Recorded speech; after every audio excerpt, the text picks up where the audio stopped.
So it's time to start our second panel discussion. Are the schools and parents ready for NEP vision into action? So we have on board here as panelists Dr. Jyoti Gupta, Dr. Anbhuti Mehta, Professor Dr. Namita Rajput, and Mr. Lalit Prasad. And the session would be moderated by Dr. Arnab Singh. So let me introduce the panelists. Dr. Jyoti Gupta, founder and director, DPS Sahibabad, and director KRM GK2. He is an eminent educationist and has gained a prominent position in the educational arena due to her exemplary work. In 2018, the MHRD and CBSE reposed their trust in Dr. Gupta as an educationalist by appointing her as the member of the governing body of CBSE. She has also been appointed as a member of the first standing committee of academics in NCTE, National Council for Teacher Education. In tandem with her philosophy of creating leaders, she has trained principals and teachers by taking empowerment conferences around the world. Welcome, ma'am. Now, I take pleasure in inviting Dr. Anbhuti Mehta, Educational Administrator, Director, DPS, Modinagar. Ma'am is qualified senior level professional with a rich experience of 30 plus years in steering the functions of school administration, teachers training and staff development, teaching, content development, student counseling and motivation, e-content publication and licensing activities. Having served Kendriya Vidyalaya Sangathan for 23 years, took VRS as Assistant Commissioner to venture out in the public schools. Madam holds membership of various education ventures like NABED, Chairperson of Anganwadi Project Government of Delhi, National Advisor to Center of Education Foundation. Ms. Mehta has received many awards for her contribution to education. To name a few, NTAB Education Company, Lifetime Achievement Award, SED Foundation, Educationist of the Year, Bachpan Group of Schools. Thank you, ma'am.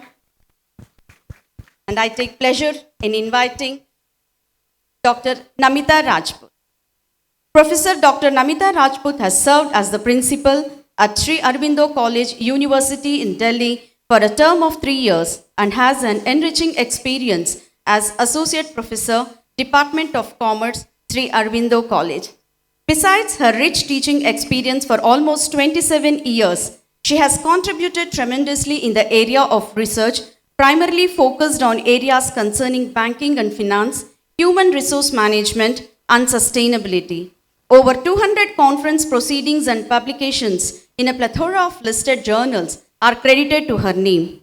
With her versatile experience in teaching, research, and social welfare activities, Ma'am is well versed with the capabilities to promote a learning environment for students which would not only be enriching academically, but would also be integrated with the broader social environment, having served the academics for almost 30 years, including a term of 3 years as principal. Welcome, ma'am. Now we have Mr. C.S. Lalit Prasad, Head Professional Development, South Asia Cambridge University Press and Assessment. He is a computer science graduate and post-graduation in education and is pursuing research in education, started the career with Azim Premji Foundation and later moved on to American Indian Foundation to lead education-related programs in few states of India. Previous assignment before joining Cambridge International was the British Council, heading 3 states for implementing Teacher Professional Development Program, which was academically led by the Open University UK. It was very exciting experience to be a part of the team which developed and implemented massive open online course for teacher educators across India in 2015. Thank you, sir, for being here. And now it's time for me to introduce our moderator, Dr. Arnab Singh. Doctor is an accomplished educationist and director, principal of Nehru World School in Ghaziabad. His philosophy is summed up in the quote, "Technology may not replace teachers, but teachers who use technology effectively will replace those who don't." In addition to his role at Nehru World School, Dr. Singh holds several prestigious positions in the education community. He is the co-chairman of Wiki Rise for UP, a member of the School Standards Setting Committee under the National Education Policy India 2020, and a British Council School Ambassador. He also serves on the Cambridge South Asia Advisory Board, where he provides valuable insights and perspectives on education in the region. Thank you, sir. Thank you for being. Going to witness is the best panel ever.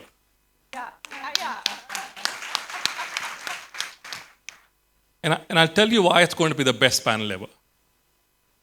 Because everyone on the panel has either been a teacher for a fairly long time in their life or has been involved in training of teachers, but understands the pain point of teachers. You know, when you get a 6 marks question and the child repeats the same answer 3 times in different language. Now, these panelists are not going to do this. They've promised all of us that they are not going to give you a theory or gyan or a philosophy that doesn't translate into actionable intelligence in the classroom. Now, come on, your right hands forward and say, "I do." I do. Okay.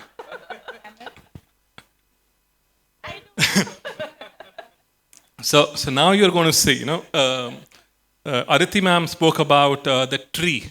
Yeah, you remember? She spoke about the tree. I have 5 years experience of being the tree. My daughter was a tree. I remember telling my mother, when you come for the annual function, I am the 3rd tree in the 5th row.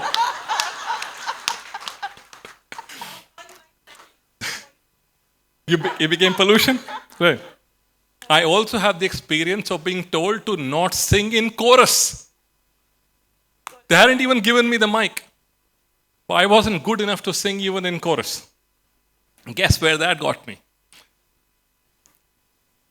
What we plan to discuss is NEP and its implementation. Where are schools and are we really ready as parents?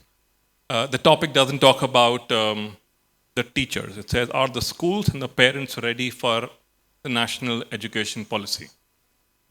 While I'm sure this is a PhD topic, we will attempt to solve it in what, 37 minutes? How many minutes do we have? Sorry? When did they start? Okay, they're starting now. Right. Right, okay, so don't forget, no theories, we are only doing actionables here. If I see people in the audience on their phone, that is only because they are taking notes of what you are saying. They are not on WhatsApp, and they're certainly not on Instagram. Neither my questions and nor my panelist answers today have been found on ChatGPT. None of them have seen the questions day before yesterday. They have not been on a practice session for this. And they have not agreed that these are the questions I would ask them. That question paper has not been out to them yet. So let me surprise you. We start with Dr. Jyoti Gupta. She's also my neighbor. She's a serial principal and school entrepreneur. She's been on cbse governing body. She's been on more boards than the number of times I've been a tree in annual functions. As a founder and director of multiple schools, first of all, have you been preparing your teachers for what NEP is going to ask us to do? And if you have, tell us in simple words 3 ways in which you've been doing it. If the audience is not happy with the focus of the question or the answer, you will get to judge both of us. Now, detention is allowed. Okay. So we have the CBSE, the management, the principals, and the teachers here. And it is imperative that whenever there is a change, and there is a huge change, like the new National Education Policy 2020, that we talk about it to all the stakeholders. And teachers are one of the most important stakeholders.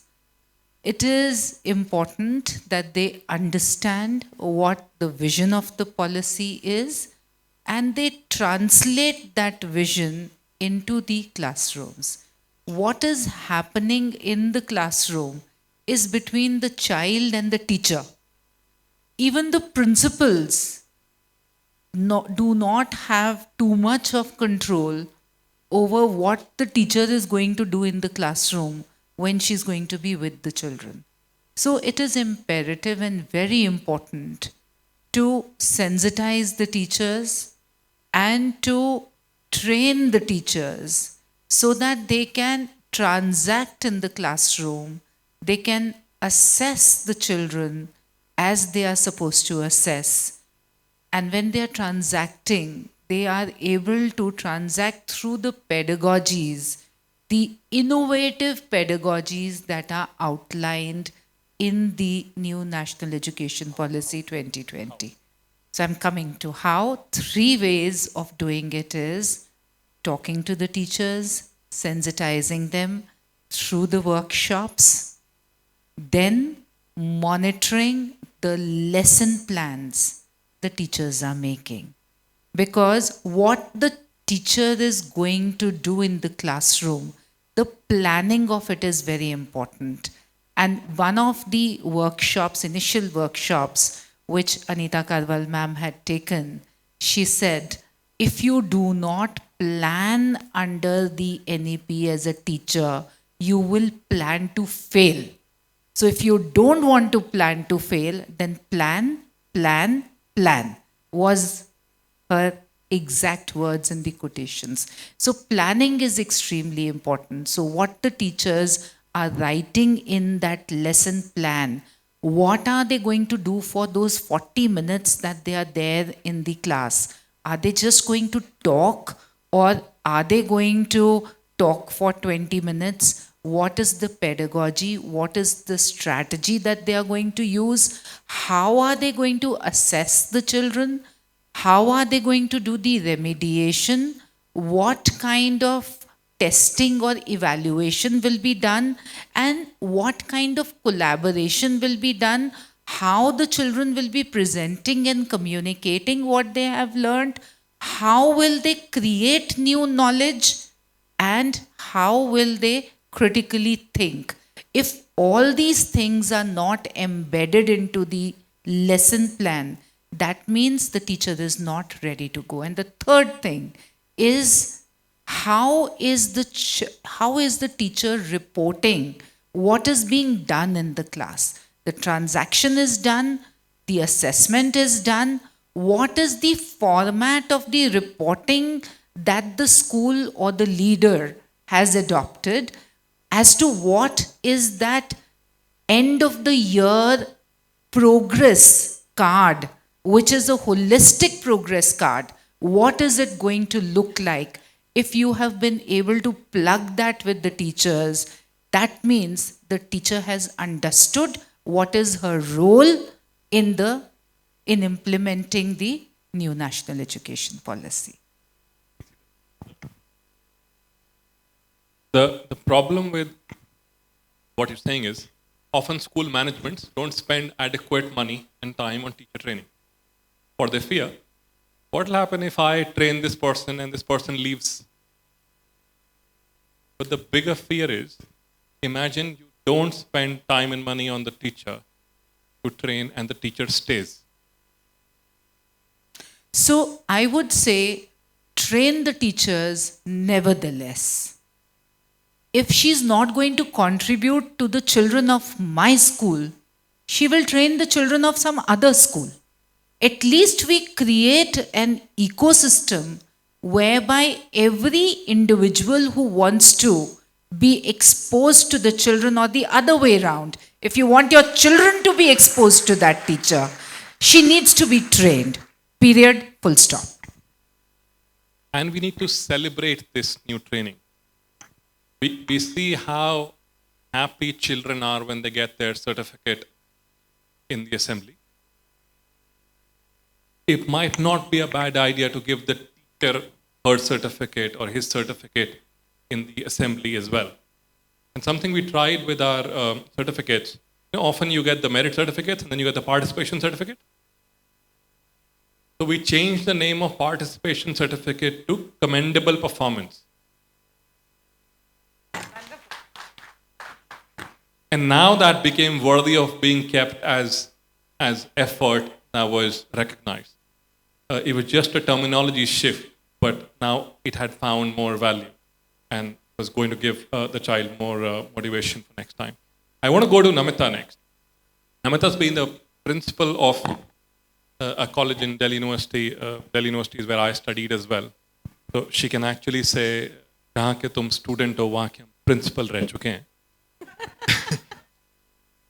NEP has a clear emphasis on interdisciplinary learning and vocational education. In fact, you are also writing some books for schools to develop these skills.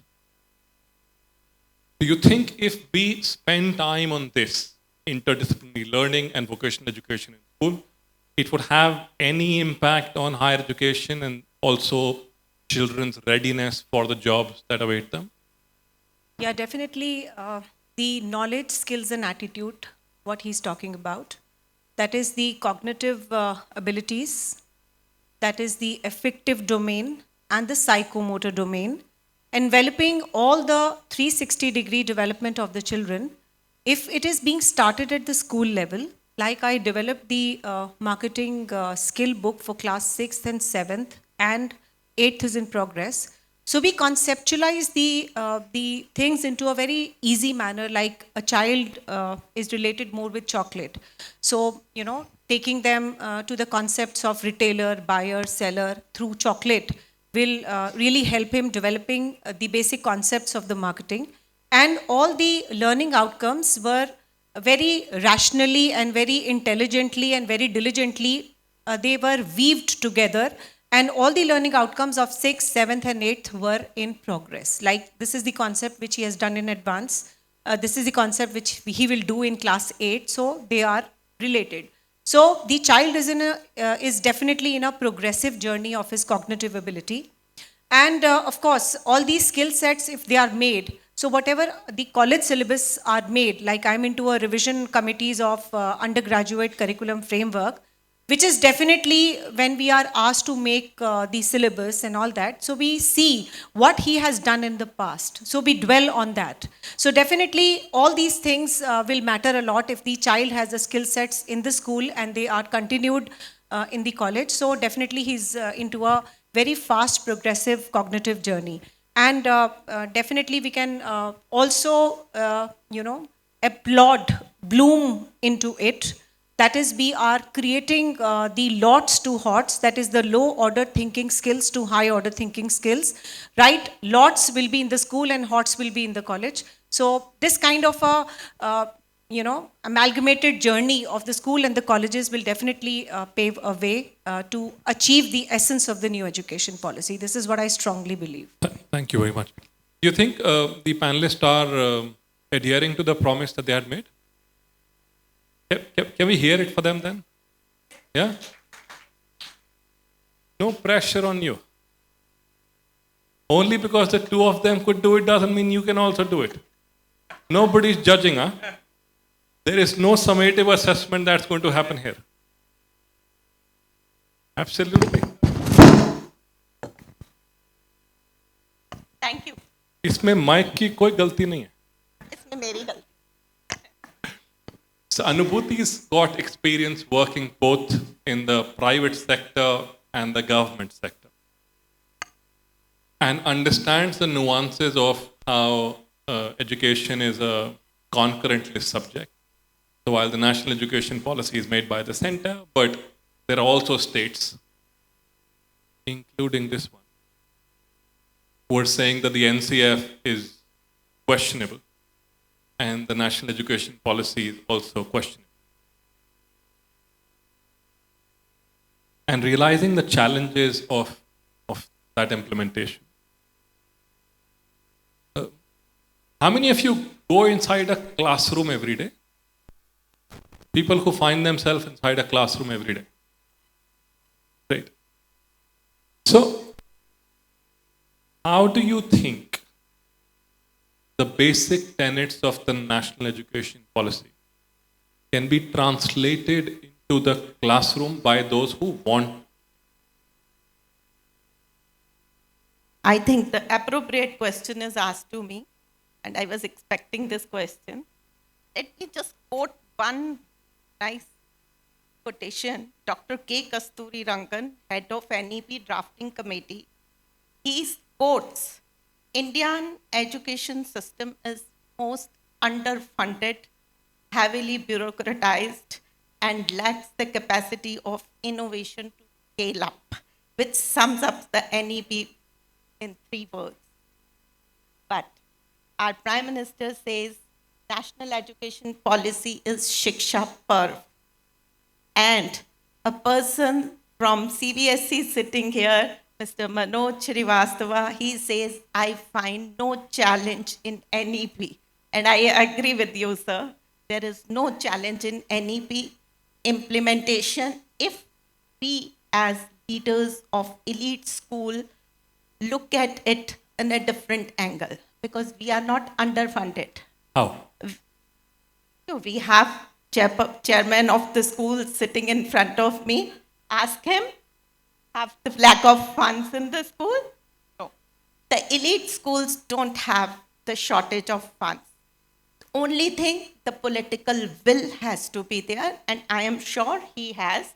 This is the reason we all are sitting here on the platform and discussing about NEP.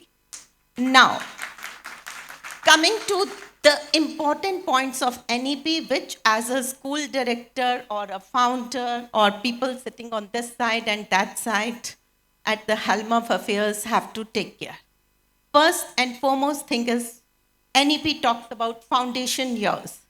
Foundation years are 5 years, 3 to 8 years of education.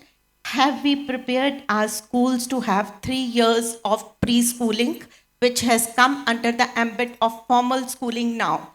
If you remember, earlier preschool and nursery was in play school segment, but now it is a formal school. How many schools are prepared? Many of the elite schools are still practicing 2 years of preschooling.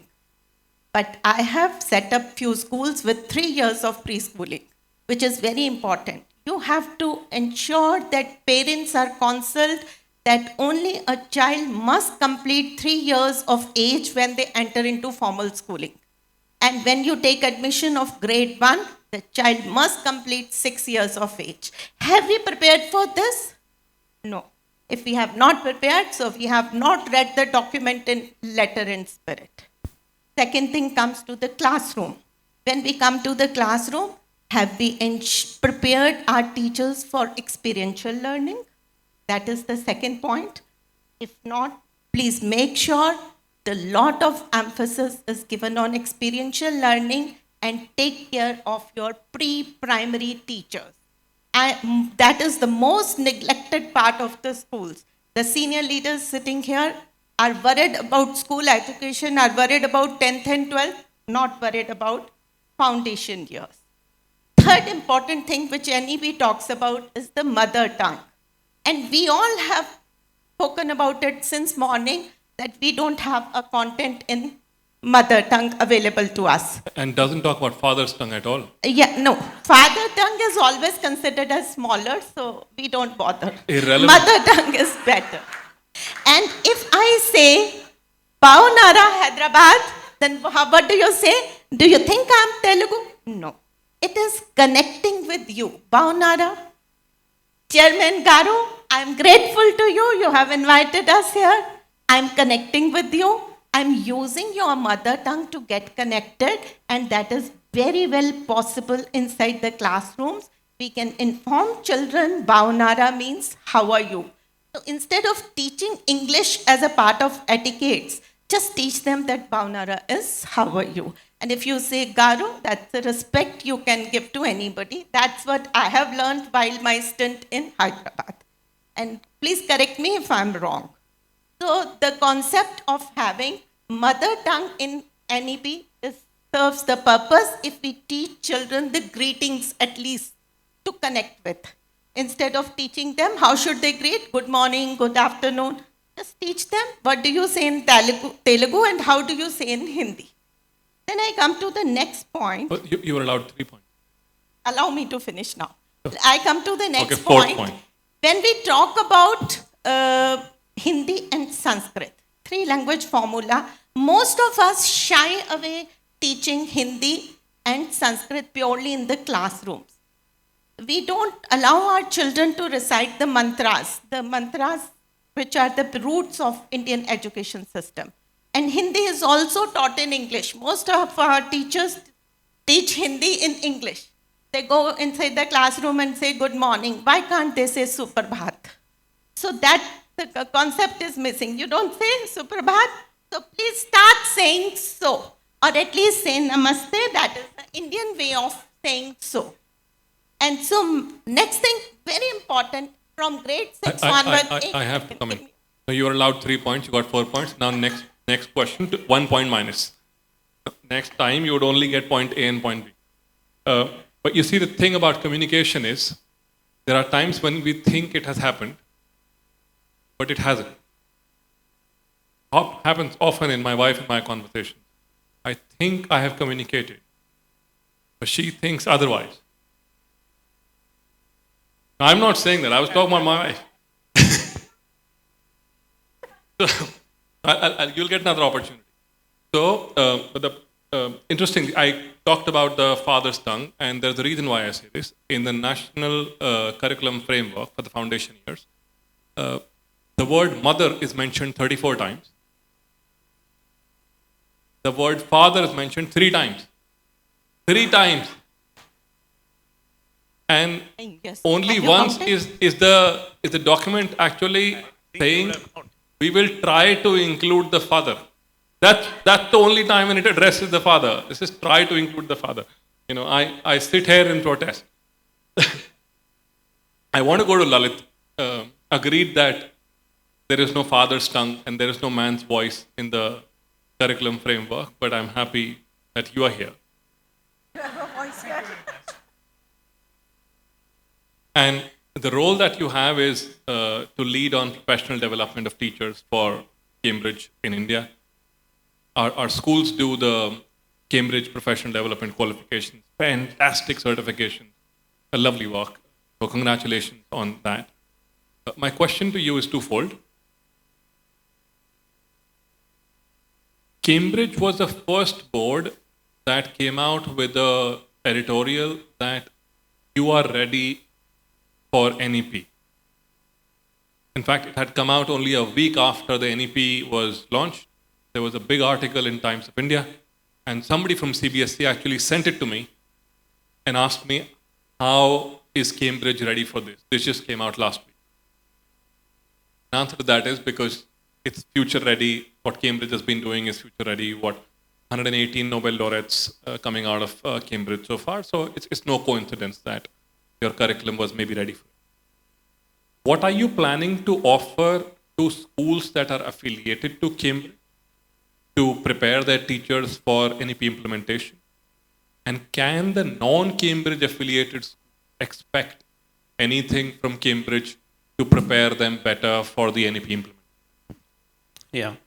So thank you so much for that. And yes, so firstly, I need to say that there are a lot of deliberation and discussion that's been happening, and also asking teachers to follow lot many things. So from morning, we have been saying that, yes, NEP is content oriented and also pedagogy oriented, assessment oriented. everything is actually focusing and pointing to teachers, by the way. I mean, only if the teachers are capable or maybe supported well, then things can actually take place in the classroom. So just getting on to the first point, so when actually the media claimed that we are NEP ready, so it was more with the early child education. So it was an EY program that we launched for the first time, and this was piloted, or actually we did a launch in India because we wanted to see how it actually gets into the whole ecosystem of early years, and also understand what are the nuances that might come as a feedback to us, and also probably then go global. So with this test, I think it had a lot of popularity and also acceptance, and now we have gone global.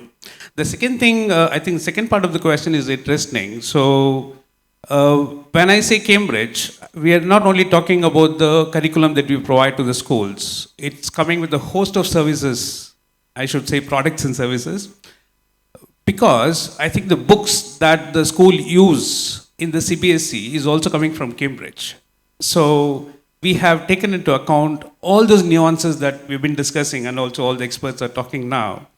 And what we have added, and also this is the point that I wanted to actually stress a bit more, that we have teacher support services exclusively. Because, I mean, it's good to say that, okay, these assessment needs to be done this way, and also probably you have to connect this material and things like that. But if there is no support for a teacher to understand the sequence or a progression of using those materials, then I think the teacher is stuck in the classroom in the middle of the lesson. Sometimes she gets into class and also she wants to do many things, but still she's unable to, or she's unclear of doing certain things. It could be a formative assessment, it could be hand-holding, so on and so forth. So what we're trying to do is that one bit is we're going to exclusively, along with the textbooks, prepare a teacher support handbook so that the teacher understands the nuances in terms of how this can actually get into the classroom.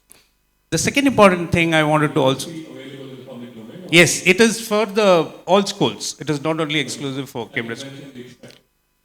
It's already there for some of the subjects with the already in the market, but we are thinking. So yeah, you have to find it with the dealers or with the Cambridge people, and also. If I go to the Cambridge website, yeah. Are you able to download a PDF? Not the whole of it, but maybe the essence of it or a gist of it, you will be able to download that. But if you want to order for a trial pack, then you have to approach us, and also only then you're going to get. So it's only going to give you some indicators upon it. My email address?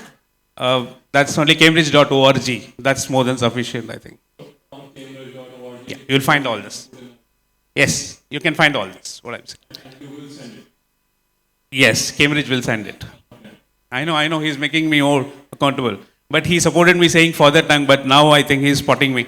Anyway, so the other important point I wanted to mention is we have the certificate and diploma programs, which are curriculum agnostic. And also, it is not dependent on any single curriculum. So what we have done there is, deliberately we have added 2 more certificate programs that are more looking like exclusive for NEP implementation. For example, one is certificate for classroom practice, and also certificate for early years. So this is coming exclusively, sorry? How do I access it? If my school's not a Cambridge school, how do I access it? So the teachers needs to approach the Professional Development Qualification Center, which are open within the Cambridge International Schools or the private institutions which are offering other teacher education programs, and they have to enroll there and also get the certificate program. That's the big way, or most of the teachers access through this way.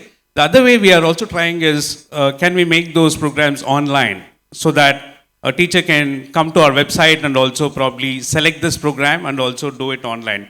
But we have not opened it yet because we are in the testing phase. So very soon I think we are going to come on and announce that it can also be done online very soon. Thank you very much for that. Lady who's doing time, how many minutes do we have? 3 minutes? Okay, so now is rapid fire. Yeah? So from 4-mark question format, I go to 2-mark question format. There is negative marking for writing more.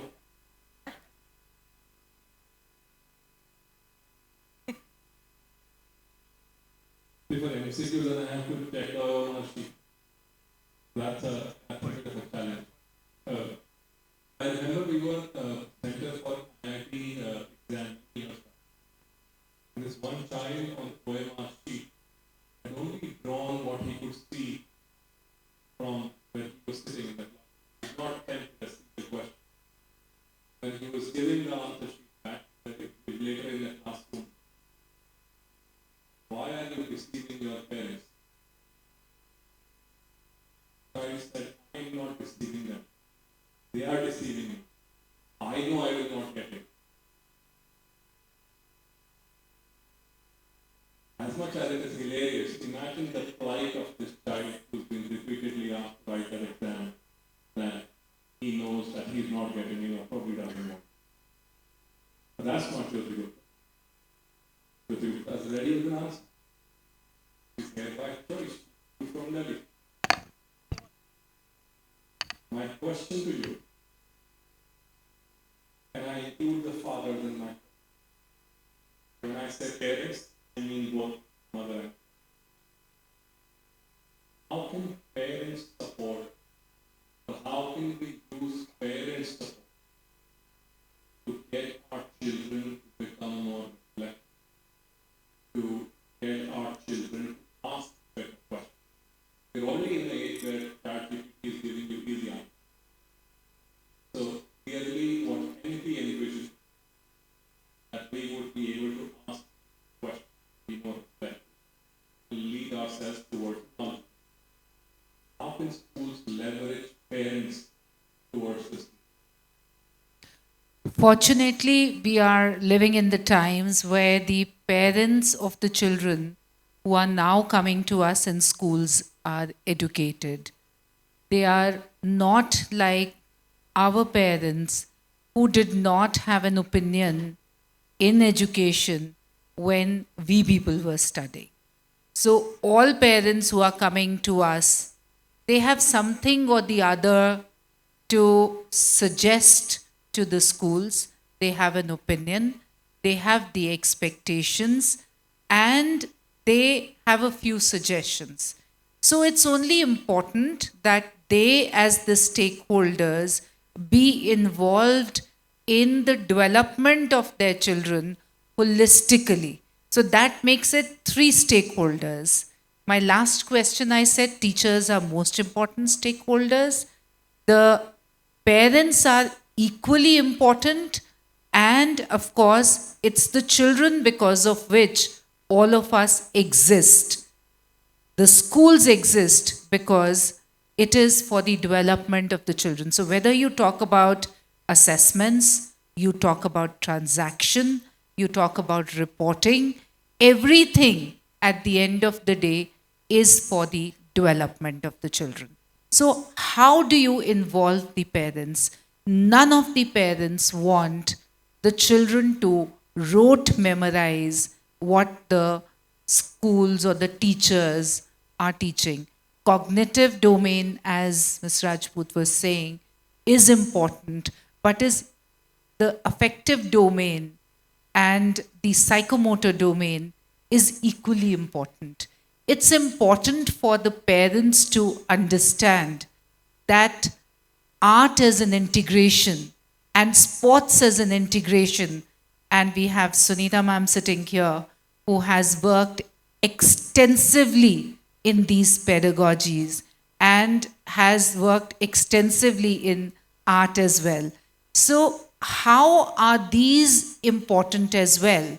Not just as a part of the performance, but also as a pedagogy.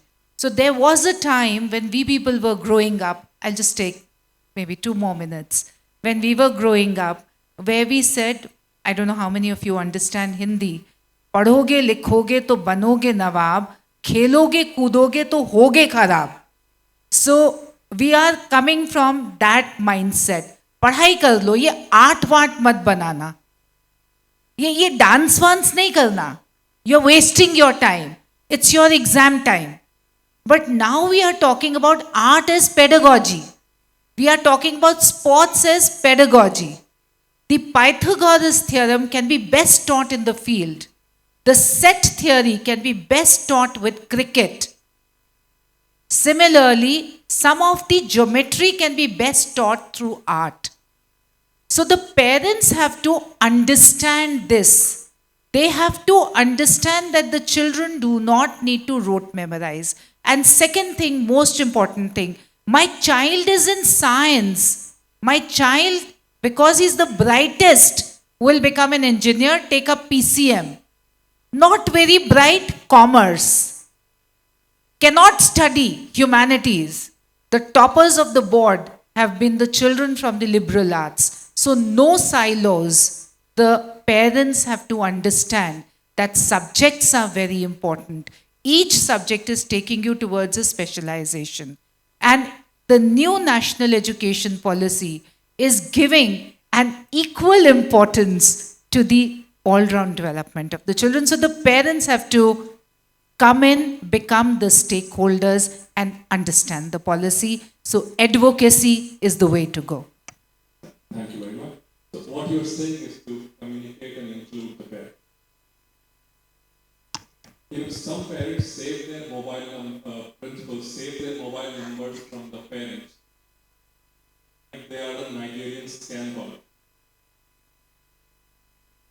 I sometimes ask them, that person is leaving what is most important, most precious to them with you for 6 whole hours. And you can't leave your telephone number with them. What kind of a barter are we talking? Moving to it's not a rosy picture. What NEP is expecting us to do is different. Some of us are closer to that reality, some are not as. Some of us might have taught classrooms 8 teachers. And it's not easy to make a class of 8 children better. Not impossible. Not easy. What we are understanding is the single biggest challenge. Start moving towards any clear reality in the class. That's question number 1 now. And is there a simple answer to start that journey? That's another question. First answer, no challenge. 1 mark, board. Second answer, it's a will which matters. Where there is a will, there is a way. We can prepare. Both marks, board. Thank you. You qualified. See, Lalit, this is the example. This is how you set an example. This is like the principal coming into the substitution classroom and teaching that chapter that the teacher was going to teach was absent today.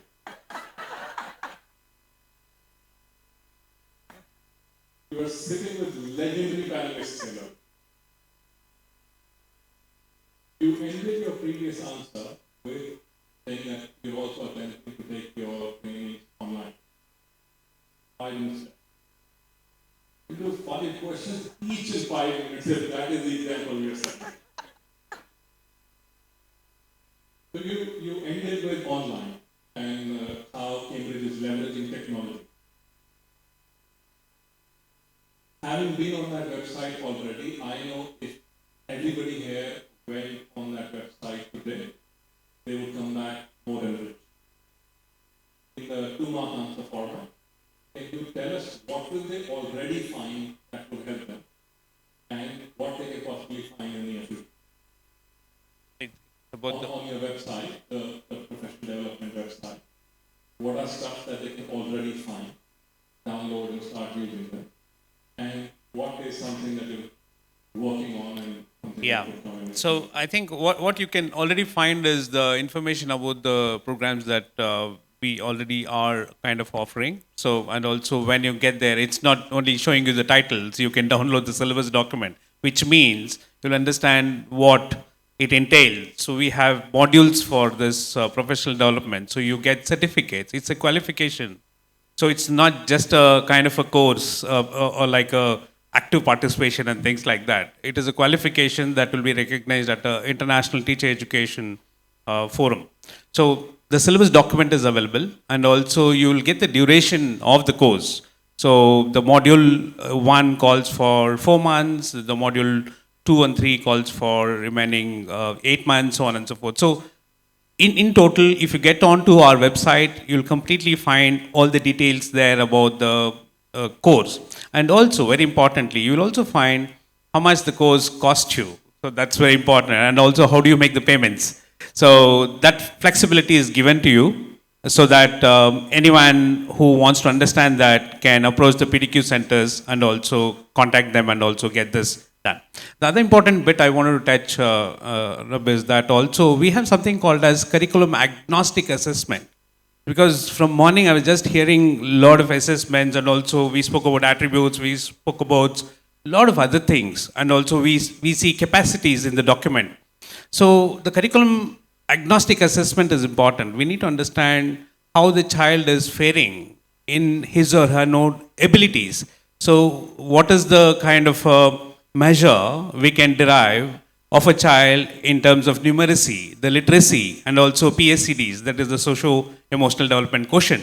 So these are available on the Cambridge website, and it is open for everybody. It is not only for Cambridge schools, it is open for all schools. I think there are few schools which have already kind of taken this, and also they have seen the result, which is very useful to talk to the parents and also tell that these are the areas the improvement is required. Sorry, it comes with the cost. It's not free of cost. So what we do as a school,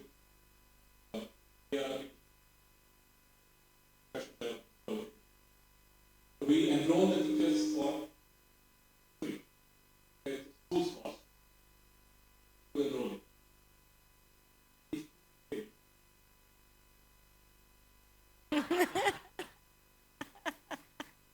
If you just ask, you get a distinction, then you take any certain cost. We sort of verified irrespective of what happens, we will get an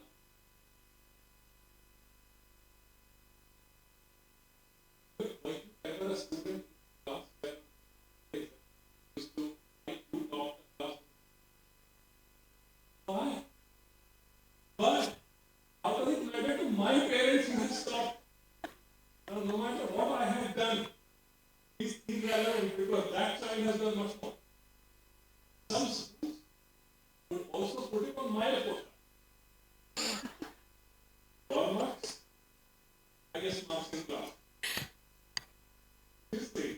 I can add a word. This is called childhood trauma. Agree more with you. And because you reminded me of that, not that the audience is going to traumatize you in the 2 minutes. If there is a burning question, I'm happy for you to have a question. If there is a burning question, you can find your question very at the back. And ask. If you don't, then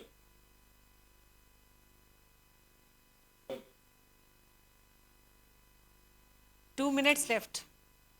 2 minutes left.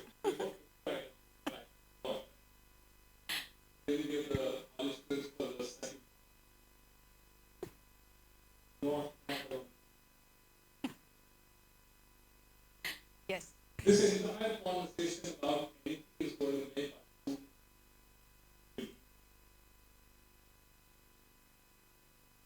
is not. This is the learner. How is it going to make it more for Yeah, as far as the higher education institutes are concerned, every day we get a new update in terms of implementation of NEP, that you have to conduct the gender sensitization workshops, you have to celebrate some commemorate days, You have to do the career and development programs. You have to do student development programs. You have to actually train the faculty in order to cater to these challenges which the NEP is putting. So what we are actually trying to do, a 360-degree development so that the students are ready for the 21st century job challenges. So what we do is, what the curriculum is not able to give the child what we are supposed to give in the classroom. So we start with some add-on courses. We have some skill courses. We have ability enhancement courses. So SAC, WAC, and AECC, that is Ability Enhancement Certificate courses, they are in place and they are implemented now. And last week a new curriculum framework came in terms of implementation of NEP, that we are incorporating the Indian knowledge system into our system. So we are going back to roots, and I think the assessment will be 5% of the total credits which are earned by the college students. So we are actually now, putting a lot of efforts for the student to become knowledgeable in terms of different spheres, that is the multidisciplinary flavor. So that is really going to enhance his knowledge, make him more, upskilled in terms of Python, in terms of English communication, in terms of data analytics. So the courses which were not there earlier, like retail management, so we are actually, they have devised the syllabus wherein the practical orientation is at the core and not the theory. So like the agriculture farming, the organic farming, so wherein the students will be taken to the fields and experiential learning. The projects, the overall, the orientation is action-oriented, not the theory-oriented. So this is what we are actually doing into action to make NEP a reality. So theory is minimized to the minuscule level, and the practical is magnified to the maximum level. So this is the essence of the NEP, what we are following at the college level. And we are also, just 1 minute, if we are, like we have 27 languages which are offered. So if the college is not able to give that particular, like the Tamil is there, the Gujarati is there. So we have opened up the cluster colleges, and the classes will be given at the same time for all the colleges. So students can go to those cluster colleges and fulfill their needs of learning that particular language. So the efforts were very few, which I said, but there are many more. I want to remind you that you have a flight. I'll share this one example of what we do in the school, and maybe a minute and then we'll be gone. So from grade 1 onwards, in the school that I love, we allow children to run real businesses every year. So you come to the classroom, present a business idea, almost like a short. Once the class decides one business, school then funds that business with 20,000 rupees. They don't have to go back home and ask their parents. Students then run this business across the year. If they make a profit, then they keep the profit and decide what they want to do with it. And give us our principal amount. If they make a loss, then they just give us a loss balance sheet and whatever money is left. We've got a very solid documentation of this entire process. Very happy sharing whichever school wants to run a program. Thank you. So finally later on, and I'd be happy to just WhatsApp it to you or email it. We feel in many ways it ticks a lot of boxes for what NEP aspires for us to do. I wish we had more time, but then 2 of these panelists have flights to catch. They don't make the flight, then there would be a burden on 3 of, and they will come back and be in a panel tomorrow morning. Let's not do this anymore. Thank you very much for being a very active audience.